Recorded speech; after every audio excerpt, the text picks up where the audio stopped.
El olor a pan quemado nunca había significado tanto. Para Hannah Kowalski, aquella mañana de marzo de 1944 comenzó como cualquier otra en su pequeña casa de las afueras de Cracovia. El frío aún mordía las ventanas, y sus manos temblorosas intentaban hacer lo imposible, convertir la escasa harina que le quedaba en algo que pudiera alimentar a su hija de 6 años. Pero el fuego de la estufa era débil, irregular, y cuando finalmente logró colocar la masa en el horno improvisado, el agotamiento la venció. Se quedó dormida en la silla de madera junto a la ventana. Cuando despertó, el humo ya llenaba la cocina. No era el humo blanco y ligero de la leña común, sino algo más denso, más oscuro, que se elevaba por la chimenea y se expandía hacia el cielo gris de la mañana. Hannah corrió a salvar lo que quedaba del pan, pero ya era tarde. El pan estaba carbonizado, inservible, y el humo seguía subiendo, formando una columna negra que podía verse desde kilómetros de distancia. Si te está gustando esta historia, no olvides darle like y suscribirte al canal para más historias como esta. Tu apoyo significa mucho. Lo que Hannah no sabía era que, a menos de 500 metros de su casa, oculto entre los árboles densos del bosque que bordeaba su propiedad, había un puesto de observación de las SS. Durante meses, los soldados alemanes habían utilizado ese lugar como punto estratégico para monitorear el movimiento de la resistencia polaca en la región. El puesto estaba tan bien camuflado que ni los vecinos más cercanos sospechaban su existencia. Pero aquel humo negro, espeso e inesperado, llamó la atención de un joven oficial llamado Klaus Zimmermann. Desde su posición elevada, Klaus observó la columna de humo con sus binoculares y frunció el ceño. En tiempos de guerra, cualquier cosa fuera de lo ordinario podía ser una señal. Un incendio deliberado, una distracción, una trampa. Ordenó a 2 de sus hombres que investigaran de inmediato. Hannah apenas había terminado de ventilar la cocina cuando escuchó los golpes en la puerta. Su corazón se detuvo. En aquellos días, un golpe en la puerta nunca era buena señal. Abrió lentamente, y ahí estaban, 2 soldados alemanes con uniformes impecables y miradas frías. Detrás de ella, su hija Sofía se aferraba a su falda, con los ojos muy abiertos de miedo. Uno de los soldados habló en alemán, pero Hannah apenas entendía. Intentó explicar en polaco, con las manos temblorosas, que solo había sido un accidente, que estaba cocinando y se había quedado dormida. El soldado más joven pareció entenderla, pero el mayor, de rostro severo y cicatriz en la mejilla, no estaba convencido. Entró en la casa sin pedir permiso, revisando cada rincón con desconfianza. Hannah sintió que el mundo se derrumbaba. Si encontraban algo, cualquier cosa que pudiera relacionarla con la resistencia, sería el fin. Pero no había nada que encontrar. Hannah era simplemente lo que aparentaba ser, una viuda tratando de sobrevivir con su hija en medio de la ocupación. Su esposo, Thomas, había muerto 2 años antes en un bombardeo mientras trabajaba en una fábrica requisada por los alemanes. Desde entonces, ella había vivido en un estado constante de miedo y escasez, tratando de mantenerse invisible. El soldado mayor revisó la cocina, vio el pan quemado aún humeante sobre la mesa, y algo en su expresión cambió. Miró a Sofía, que temblaba detrás de su madre, y luego a Hannah. Sin decir palabra, salió de la casa y ordenó a su compañero que lo siguiera. Hannah cerró la puerta y se dejó caer contra ella, llorando en silencio mientras abrazaba a su hija. Pero aquella visita inesperada tuvo consecuencias que Hannah no podía imaginar. Al día siguiente, mientras caminaba por el mercado del pueblo para intentar intercambiar algunas de sus pertenencias por comida, notó que la gente la miraba de forma diferente. Algunos desviaban la vista, otros cuchicheaban a su paso. Una vecina mayor, la señora Novak, se acercó y le susurró con urgencia. «Hannah, ten cuidado. Hay rumores de que los alemanes te están vigilando. Dicen que hay algo sospechoso en tu casa». Hannah sintió que se le helaba la sangre. No había nada sospechoso, pero en aquellos tiempos los rumores podían ser tan letales como una bala. Aquella noche, mientras Sofía dormía, Hannah se sentó junto a la ventana, mirando hacia el bosque oscuro. Se preguntaba si los soldados volverían, si alguien la había delatado por alguna razón que ella desconocía. El miedo era una compañía constante en aquellos días. Lo que Hannah no sabía era que su pan quemado había revelado algo mucho más grande que un simple accidente doméstico. En el pueblo, un grupo de la resistencia polaca había estado buscando durante meses la ubicación exacta del puesto de observación alemán. Sabían que existía, pero su camuflaje era tan efectivo que todas sus búsquedas habían sido infructuosas, hasta aquella mañana. Un miembro de la resistencia llamado Jerzy Nowak, que trabajaba como carpintero en el pueblo, había estado en las colinas cercanas cuando vio la columna de humo, pero lo que realmente captó su atención no fue el humo en sí, sino el movimiento que provocó. A través de sus propios binoculares, vio a los 2 soldados alemanes salir del bosque y dirigirse hacia la casa de Hannah. Siguió su recorrido inverso con la vista y finalmente identificó el área exacta donde estaba escondido el puesto. Era la información que habían estado esperando. Hersey sabía que debía actuar con cuidado. Cualquier movimiento precipitado podría poner en peligro no solo la operación, sino también a civiles inocentes como Hannah. Esa noche, se reunió con el líder de su célula de resistencia, un hombre mayor llamado Stefan Kowalczyk, en el sótano de una iglesia abandonada en las afueras del pueblo. Stefan escuchó el informe de Hersey con atención, trazando marcas en un mapa viejo y manchado. «Si atacamos ese puesto, los alemanes tomarán represalias contra el pueblo», dijo Stefan con voz grave. «Necesitamos un plan que minimice las víctimas civiles». Los otros miembros del grupo asintieron. Sabían que cada acción de resistencia tenía un precio, y ese precio a menudo lo pagaban personas inocentes. Durante los siguientes días, la vida de Hannah continuó en su rutina de supervivencia, pero con una carga adicional de ansiedad. Los soldados no habían vuelto, pero ella sentía ojos invisibles observándola constantemente. En el mercado, un hombre que no conocía se le acercó mientras examinaba unas papas mustias. Era de mediana edad, con ropa de trabajador y manos callosas. «Señora Kowalski», dijo en voz baja, sin mirarla directamente.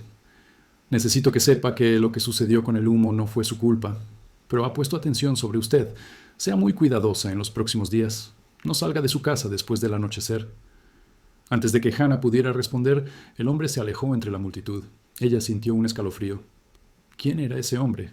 ¿Cómo sabía su nombre? ¿Y por qué le advertía? Aquella noche, Hannah no pudo dormir. Acostó a Sofía temprano y se sentó en la oscuridad de su pequeña sala, escuchando cada sonido del exterior. El viento entre los árboles, el ladrido lejano de un perro, el crujido de las tablas del piso. Cada ruido la hacía sobresaltarse.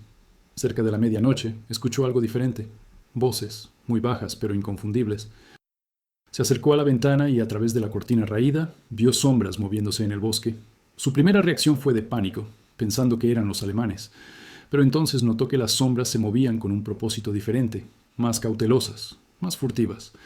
No venían hacia su casa, sino que se dirigían más profundamente hacia el bosque, hacia donde los soldados alemanes habían salido días atrás. Lo que Hannah estaba presenciando, sin saberlo, era el inicio de una operación de la resistencia. Kersey y otros 5 hombres se habían infiltrado en el bosque con la intención de sabotear el puesto de observación alemán. No era un ataque directo. Eso habría sido suicida.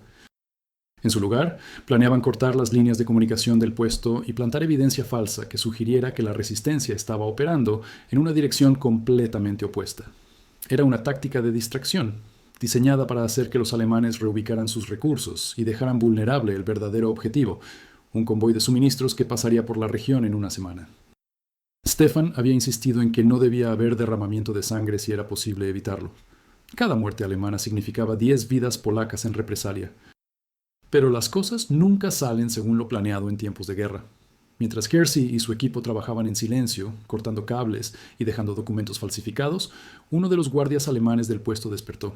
Había bebido demasiado vodka confiscado la noche anterior y su vejiga lo traicionó. Salió de la pequeña estructura camuflada para orinar en los árboles cuando vio una sombra moverse. Gritó una alarma y en segundos el silencio de la noche se rompió con el ruido de botas y voces alemanas. Los hombres de la resistencia tuvieron que huir sin completar su misión. 2 de ellos lograron escapar de inmediato, pero Hersey y otros 2 quedaron atrapados en el bosque, con los alemanes rastreándolos con linternas y perros. Hannah escuchó los gritos en alemán y el ladrido de los perros. Su corazón latía tan fuerte que pensó que Sofía se despertaría.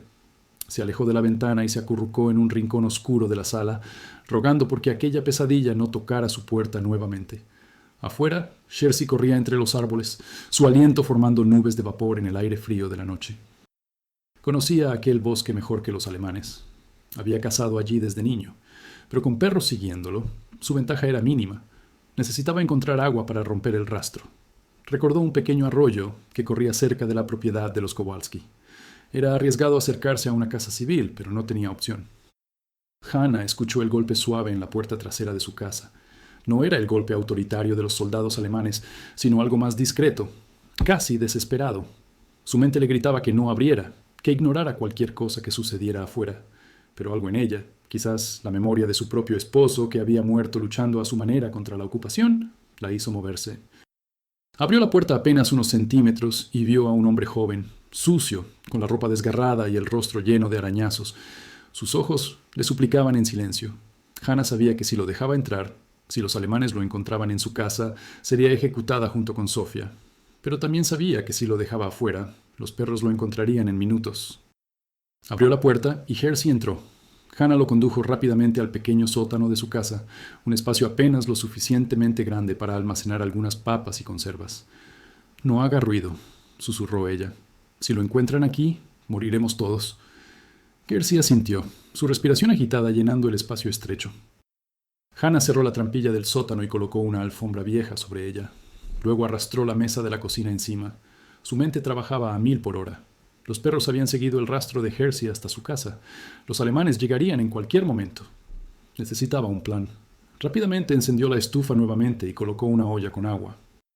Si los alemanes llegaban, al menos tendría una excusa para estar despierta a esas horas. Los golpes en la puerta llegaron menos de 5 minutos después. Esta vez no fueron corteses. La puerta se abrió de golpe y 3 soldados entraron, con los perros tirando de sus correas, ladrando furiosamente. Klaus Zimmermann, el oficial que había visto el humo días atrás, entró detrás de ellos. Miró a Hannah con una mezcla de sospecha y algo que podría haber sido lástima.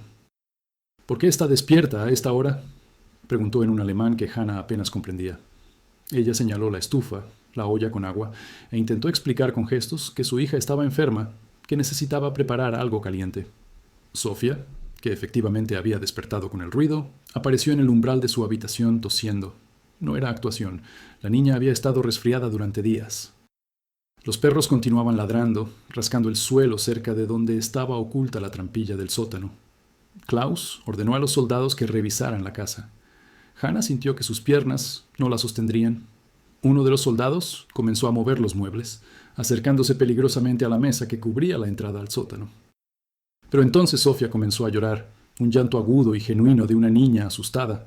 Klaus miró a la pequeña, luego a Hannah, y algo en su expresión cambió. Levantó una mano, deteniendo a los soldados. «Genug», dijo.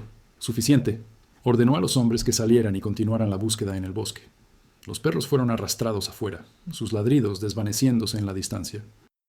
Cuando la puerta se cerró, Hannah se dejó caer en una silla, temblando incontrolablemente. Sofía corrió hacia ella y ambas se abrazaron en silencio. Pasaron varios minutos antes de que Hannah se atreviera a levantar la trampilla del sótano. Hersey salió, pálido, pero vivo. «No puedo quedarme», dijo. «Los pone en peligro». Hannah asintió, pero sabía que si salía ahora, los alemanes aún estaban buscando en el área. «Espere hasta el amanecer», dijo ella. «Hay una patrulla que pasa cada mañana. Cuando se vayan, puede salir por la parte trasera hacia el río». Jersey la miró con gratitud y algo más, admiración quizás, ante el coraje de aquella mujer que apenas conocía. Las horas antes del amanecer fueron las más largas de la vida de Hannah. Se sentó en la cocina con Sofía dormida en su regazo, vigilando por la ventana mientras Hersey permanecía oculto en el sótano. Pensó en Tomasz, en cómo estaría orgulloso de ella, o quizás furioso por poner a su hija en peligro. Pensó en la guerra, en cómo había convertido a personas ordinarias en héroes o víctimas, a veces ambas cosas a la vez. Cuando los primeros rayos de luz comenzaron a filtrarse por la ventana, escuchó el sonido familiar de la patrulla alemana pasando por el camino. Esperó 30 minutos más, hasta estar segura de que se habían alejado, y luego abrió la trampilla. Hersey salió del sótano, estiró sus músculos entumecidos y miró a Hannah con una seriedad que no admitía palabras vanas. «Esto no termina aquí», dijo. «Los alemanes sospecharán de usted después de esto. Si puede, vaya al pueblo, quédese con alguien durante unos días». Hannah negó con la cabeza. «No tengo a nadie, y si huyo, confirmaré sus sospechas». Hersey entendió. Le dio las gracias, palabras simples pero cargadas de significado, y salió por la puerta trasera. Hannah lo vio desaparecer entre los árboles hacia el río, y rezó para que llegara a salvo a donde fuera que necesitara ir. Los días siguientes fueron tensos.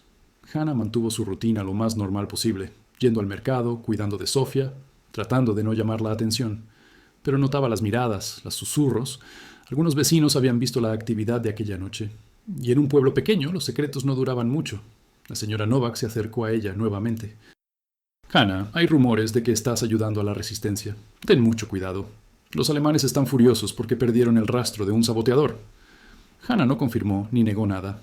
Simplemente agradeció la advertencia y siguió su camino. Una semana después del incidente, Klaus Zimmermann apareció nuevamente en su puerta. Esta vez estaba solo, sin la intimidación de otros soldados o perros. Hannah sintió el familiar terror en su pecho, pero abrió la puerta. Klaus entró sin ser invitado, pero su lenguaje corporal era diferente. No era amenazante, sino casi cauteloso. Se sentó en una de las sillas de la cocina sin pedir permiso y miró a Hannah con una expresión que ella no pudo descifrar. «Yo sé lo que hizo», dijo en un alemán lento y claro. Hannah sintió que su mundo se detenía. «Yo no hice nada», respondió en su polaco entrecortado. Klaus sacudió la cabeza. «Los perros siguieron el rastro hasta aquí. Alguien estuvo en esta casa aquella noche». Hannah se preparó para lo peor, pero entonces Klaus hizo algo inesperado. Sacó de su bolsillo una pequeña bolsa de tela y la colocó sobre la mesa. «Harina», dijo, «y un poco de mantequilla, para que no queme el pan otra vez». Se levantó y caminó hacia la puerta, pero se detuvo en el umbral. «Yo también tengo una hija», dijo sin mirarla. «En Múnich. Tiene la edad de la suya. Esta guerra ha convertido a todos en monstruos o víctimas. A veces no estoy seguro de cuál soy yo». Y con eso se fue. Hannah se quedó mirando la bolsa sobre la mesa, sin entender completamente lo que acababa de suceder. Era comida, comida real, más de la que había visto en meses. Pero también era algo más, una especie de pacto silencioso, un reconocimiento de humanidad compartida en medio de la brutalidad. Los meses siguientes trajeron cambios, pero también una tensión constante que se instaló en la vida de Hannah como una segunda piel. La harina y mantequilla que Klaus le había dejado duró varias semanas, permitiéndole alimentar a Sofía de manera más adecuada de lo que había podido en mucho tiempo. Pero cada vez que horneaba pan, Hannah vigilaba la estufa con una atención casi obsesiva, asegurándose de que no hubiera más accidentes, más humo, más atención no deseada. El simple acto de cocinar se había convertido en algo cargado de significado y peligro. En el pueblo, las cosas comenzaban a moverse. El puesto de observación alemán fue eventualmente reubicado a un área más al norte, exactamente como la resistencia había planeado. Kersey y su grupo continuaron sus operaciones con renovada confianza, ahora que conocían mejor los patrones de vigilancia alemana. Pero el éxito también traía riesgos. Cada pequeña victoria de la resistencia hacía que los alemanes apretaran más su control sobre la población civil.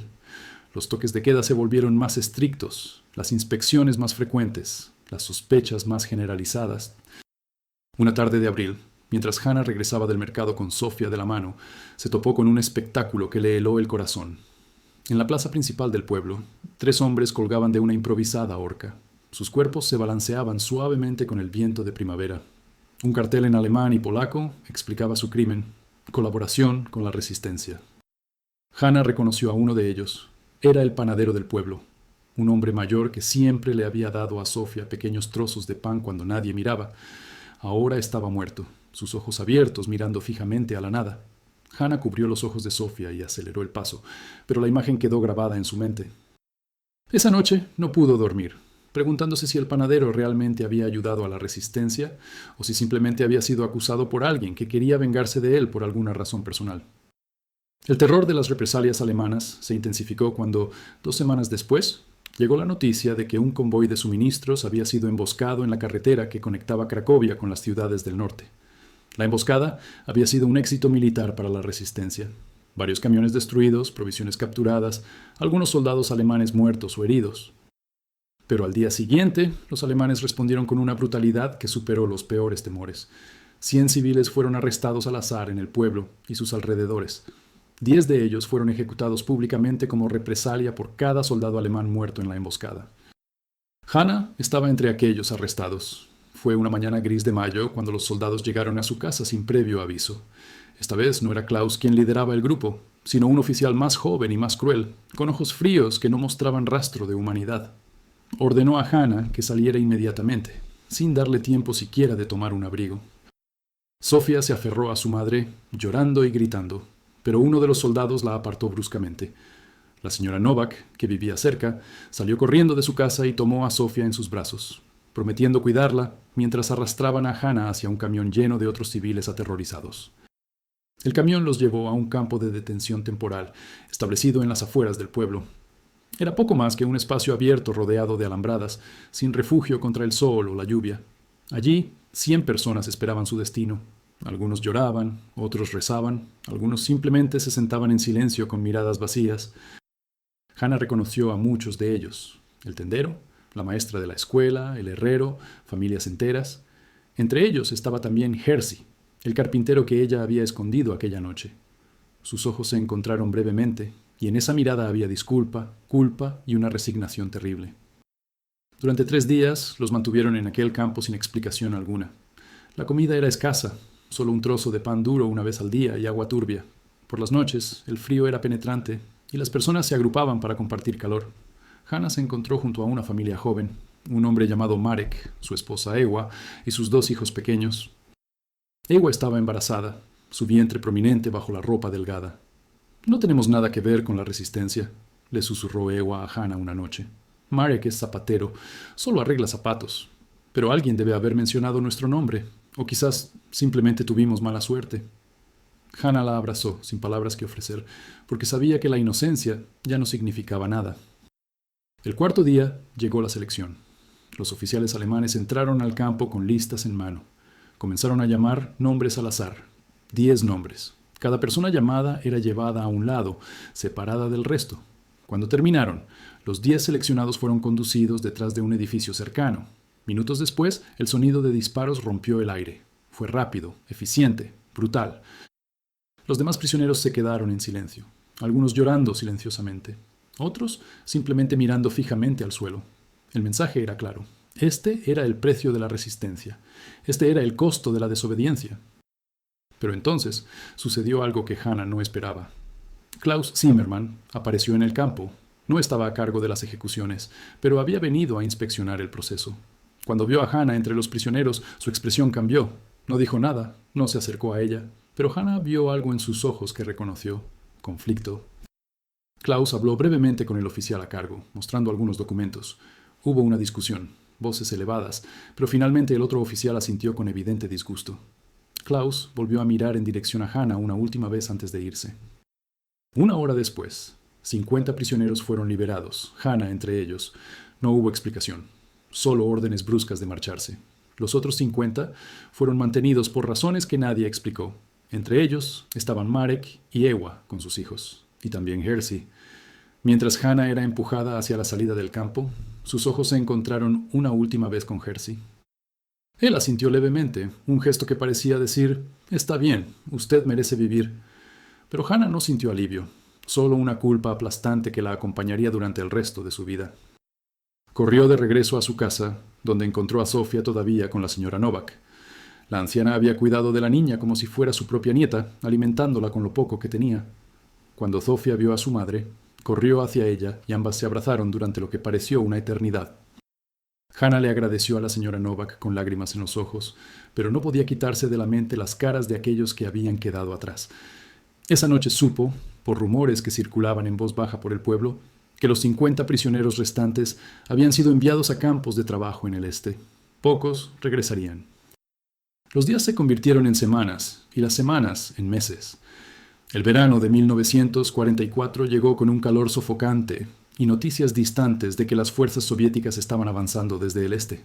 En el pueblo, la gente hablaba en susurros sobre liberación, pero también temían lo que vendría después. Los alemanes, sintiéndose acorralados, se volvieron aún más impredecibles y peligrosos. Hubo más ejecuciones, más arrestos, más miedo. Klaus Zimmermann continuó sus funciones en el área, pero Hannah notó que había cambiado. En las pocas ocasiones en que lo vio en el pueblo, parecía más cansado, más envejecido. Una vez, en agosto, cuando Hannah estaba en el mercado comprando algunas verduras con las monedas que había conseguido vendiendo uno de los candelabros de plata que había pertenecido a su madre, Klaus pasó cerca con su patrulla. Sus ojos se encontraron brevemente, y esta vez fue Klaus quien pareció querer decir algo. Se detuvo, como si fuera a acercarse, pero entonces uno de sus soldados le habló y el momento se perdió. Klaus siguió caminando, pero dejó caer algo mientras pasaba junto a Hannah. Era un pequeño paquete envuelto en papel marrón. Cuando ella lo recogió más tarde, encontró más harina, un poco de azúcar y una pequeña nota escrita en alemán. Hannah no podía leerla, pero la guardó de todos modos. Años después, cuando la guerra había terminado y Polonia estaba bajo control soviético, Hannah le mostró esa nota a una maestra que hablaba alemán. La traducción fue simple pero profunda. Por las hijas que ambos amamos, perdón. Hannah guardó esa nota hasta el día de su muerte, un recordatorio de que incluso en medio de la maquinaria de guerra más brutal, había momentos individuales de humanidad que desafiaban la lógica del odio y la destrucción. El otoño trajo consigo vientos fríos y la certeza de que la guerra estaba llegando a su clímax. Los bombardeos se volvieron más frecuentes.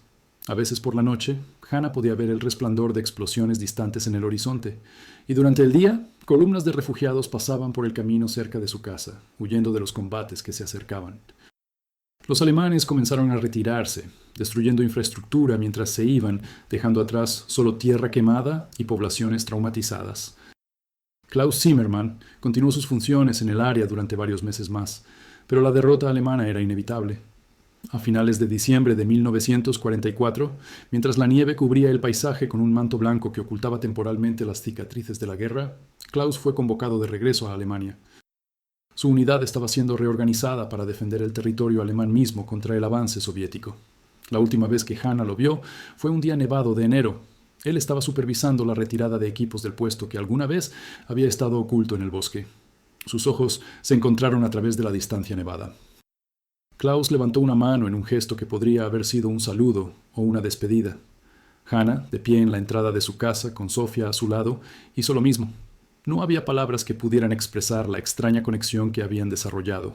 Dos personas en lados opuestos de una guerra brutal que habían encontrado momentos de humanidad compartida. En los días siguientes, el sonido de la artillería se acercaba cada vez más. Los últimos soldados alemanes abandonaron el pueblo a mediados de enero. Algunos habitantes celebraron en secreto, pero otros recordaban las historias de lo que había sucedido cuando el ejército soviético liberaba territorios. Las advertencias de la señora Novak resonaban en los oídos de Hannah. Esconde a las mujeres jóvenes, esconde la comida, esconde cualquier cosa de valor. Los liberadores pueden ser tan peligrosos como los ocupantes. Hannah reforzó las tablas de su sótano y preparó escondites para Sofía y para ella misma. Había sobrevivido 5 años de ocupación alemana. Necesitaba sobrevivir también la liberación. Las tropas soviéticas llegaron a finales de enero de 1945, en medio de una tormenta de nieve. Sus tanques rugían por las calles del pueblo, sus soldados con uniformes gruesos y rostros endurecidos por años de guerra brutal. La liberación fue caótica. Hubo celebraciones, pero también miedo. Algunos soldados soviéticos eran respetuosos, otros no tanto. Hannah mantuvo a Sofía escondida durante los primeros días, saliendo solo cuando era absolutamente necesario para conseguir agua o comida. El pueblo estaba transformado, lleno de soldados extranjeros que hablaban un idioma que pocos entendían completamente. Una semana después de la liberación, Hannah se sorprendió al ver una cara familiar en el pueblo. Era Stefan Kowalczyk, el líder de la célula de resistencia. Había sobrevivido, aunque lucía demacrado y agotado. Con él venían otros miembros de la resistencia que habían estado operando desde las montañas durante los últimos meses. Stefan la vio en la calle y se acercó con pasos lentos. «Señora Kowalski», dijo con voz grave, «necesito hablar con usted sobre Jerzy». El corazón de Hannah se hundió. Sabía lo que venía. «Jerzy Nowak murió en un campo de trabajo en Alemania hace 3 meses», continuó Stefan. «Pero antes de morir, le dio un mensaje a otro prisionero que logró escapar. Dijo que nunca olvidaría lo que usted hizo por él aquella noche. Dijo que usted le recordó por qué estábamos luchando». Las lágrimas corrieron por el rostro de Hannah. No había conocido realmente a Jerzy. Solo había compartido unas horas aterradoras con él en su sótano. Pero ahora estaba muerto.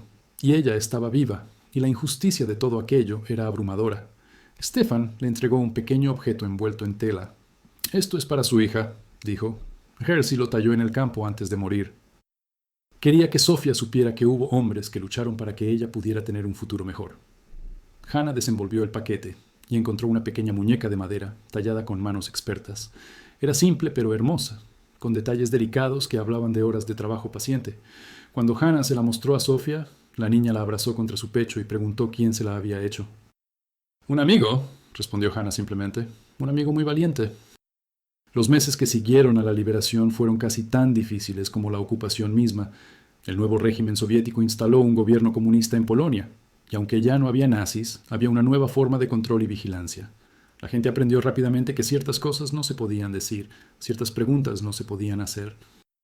La resistencia polaca que había luchado contra los nazis se encontró en una posición precaria.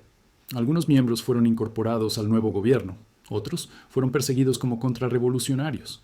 Stefan Kowalczyk fue uno de los afortunados. Su historial de lucha contra los nazis le dio suficiente credibilidad para conseguir un puesto menor en la administración local. Pero muchos otros no tuvieron tanta suerte. Hannah se enfocó en reconstruir su vida y darle a Sofía la mejor infancia posible en las circunstancias. La casa, aunque dañada por los combates finales, fue reparada poco a poco. Hannah consiguió trabajo cosiendo uniformes para el nuevo ejército polaco, un trabajo monótono, pero que le permitía mantener a su familia. Sofía comenzó a asistir a la escuela cuando éstas reabrieron, y lentamente, muy lentamente, algo parecido a la normalidad comenzó a regresar al pueblo. Pero Hannah nunca olvidó a Hersey en su sótano, ni a Marek y Yewa con sus hijos siendo conducidos al este, ni a los hombres colgados en la plaza, ni al panadero con sus ojos sin vida, y nunca olvidó a Klaus Zimmermann, el oficial alemán que había elegido la misericordia cuando podría haber elegido la crueldad. Durante años, Hannah se preguntó qué le habría sucedido a Klaus. ¿Habría sobrevivido a la guerra? ¿Habría regresado con su hija en Múnich? ¿O habría muerto en algún campo de batalla en los últimos meses desesperados de la guerra? La respuesta llegó de manera inesperada en 1953, 8 años después del fin de la guerra. Una carta llegó para Hannah, enviada a través de la Cruz Roja Internacional. Estaba escrita en alemán, y Hannah tuvo que buscar a alguien que pudiera traducirla. La carta era de una mujer llamada Greta Zimmermann. Explicaba que era la hija de Klaus Zimmermann y que su padre había muerto en 1947 de complicaciones de una herida de guerra. Pero antes de morir, le había contado a Greta sobre una mujer polaca y su hija que le habían recordado su propia humanidad en medio de la guerra. Klaus había guardado la dirección de Hannah y le había pedido a Greta que, si alguna vez era posible, intentara ponerse en contacto con ella. Greta escribía que su padre nunca pudo perdonarse por las cosas que había hecho durante la guerra, pero que aquellos momentos de misericordia eran lo único que le había traído paz en sus últimos días. Hannah lloró cuando escuchó la traducción de la carta. Respondió a través de la Cruz Roja, contándole a Greta sobre su padre, sobre cómo había salvado su vida y la de su hija más de una vez, sobre cómo había demostrado que incluso en la oscuridad más profunda, la luz de la humanidad podía encontrar una manera de brillar. Las dos mujeres mantuvieron una correspondencia esporádica durante años, un puente frágil entre dos naciones que habían estado en guerra, construido sobre la memoria de un hombre que había tratado de hacer lo correcto en circunstancias imposibles. La guerra eventualmente llegó a su fin. Cuando las tropas soviéticas liberaron Cracovia en enero de 1945, Hannah y Sofía estaban entre los sobrevivientes. La casa pequeña con el sótano que había salvado una vida seguía en pie, aunque dañada por los combates finales. Hannah nunca habló abiertamente sobre aquella noche, sobre el hombre que escondió, o sobre el oficial alemán que eligió mirar hacia otro lado.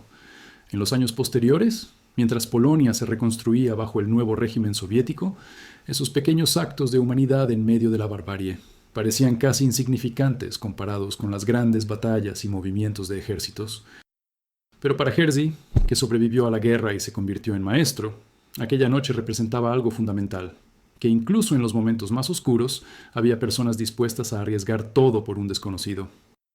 Para Klaus, quien regresó a Alemania después de la guerra y vivió el resto de su vida con el peso de las cosas que había visto y hecho, aquella decisión de perdonar a una viuda y su hija era quizás el único acto del que podía sentirse genuinamente orgulloso. Y para Hannah, aquella experiencia le enseñó que la supervivencia no era solo cuestión de evitar el peligro, sino a veces de abrazarlo cuando el precio de la inacción era demasiado alto para soportar.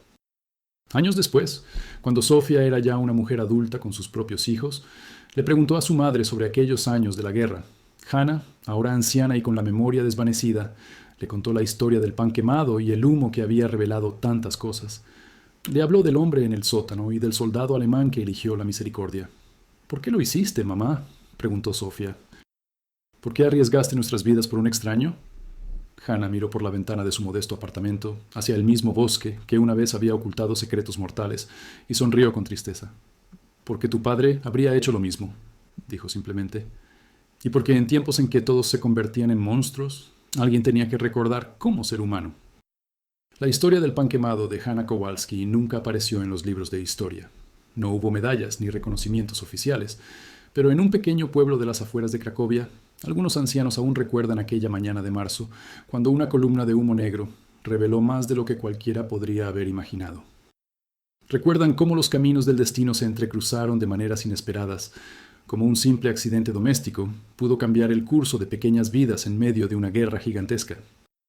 Y recuerdan que, a veces, los actos de coraje más grandes son también los más silenciosos, aquellos que nunca se gritan desde las trincheras, sino que se susurran en la oscuridad de un sótano, entre desconocidos que por un momento compartieron la misma humanidad frágil.